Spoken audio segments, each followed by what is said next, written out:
ఆవకాయ బిర్యానీ వినుంటారు. ఆవకాయ fried rice ఎప్పుడైనా తిన్నారా అండి? పోనీ విన్నారా? ఇదైతే పూర్తిగా నా సొంత వంటకమే. దీని నామకరణం కూడా ఈరోజే చేశాను. బట్ చాలా ఫ్రీక్వెంట్‌గా చేస్తూ ఉంటాను. ఎప్పుడైనా నోరు బాగోనప్పుడు, ఏమన్నా స్పైసీగా తినాలనిపించినప్పుడు ఇలా చేసుకుంటాను. బ్యాచిలర్స్‌కి బెస్ట్ వంటకం అని చెప్పొచ్చు. రూమ్‌లో ఖచ్చితంగా చట్నీలైతే ఉంటాయి కదా!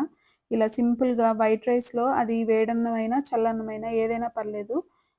మామిడికాయ చట్నీ ముక్కలు వేయకుండా ఓన్లీ ఆయిలు అండ్ గుజ్జు ఉంటది గదండీ! అది వేసేసుకోవాలి.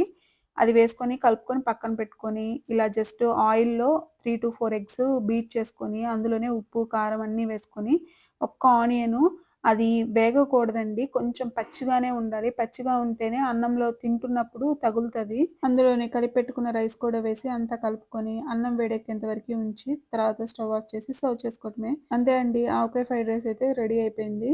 నచ్చితే తప్పకుండా ట్రై చేసి ఎలా వచ్చిందో కామెంట్ చేయండి.